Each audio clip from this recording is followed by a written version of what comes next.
Tonight, record crowds attend Darling Downs Anzac services. Rottweilers impounded after bailing up police. And skipper David Anderson to miss the Clydesdales clash against Wests. This is Win News. Good evening.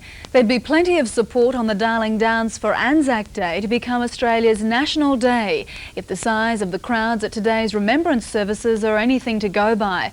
Among the dozens of moving ceremonies, there were calls for the Anzac spirit to become a part of our everyday lives.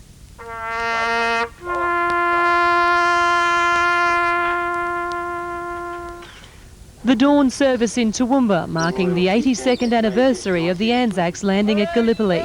Similar services were held in towns throughout the Downs, local organisers claiming this year's attendance as the largest to date.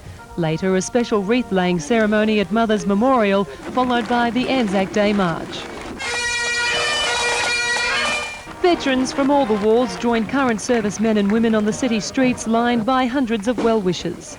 It's a happy day when you meet all your mates, but it's a sad day when you think of all those that are not here. Just a day of remembrance, mainly of my father and my uncle that passed away, and they both fought in the Second World War, and I was fortunate enough to go to Vietnam. It's part of who we are, and it was just a key day on our national calendar. I think it's something to be proud of. I think everybody should come along and support the soldiers that fought for our great country. Back at Mothers Memorial, and a young school cadet makes the keynote address. Let us remember the past, lest we forget, so we can celebrate the present in the hope that we will not have to live the past once more. The passing of the torch ensuring the Anzac spirit will live on through the generations. At the going down of the sun and in the morning, we will remember them, lest we forget.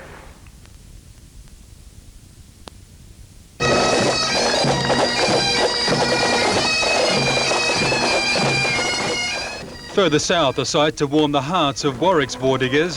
While the numbers of veterans taking part in the Anzac Day March is declining, the number of young people turning out to pay tribute to them is increasing. It's confirmation the sacrifices of those who served and died for their country in every campaign Australian troops have been involved in will never be forgotten.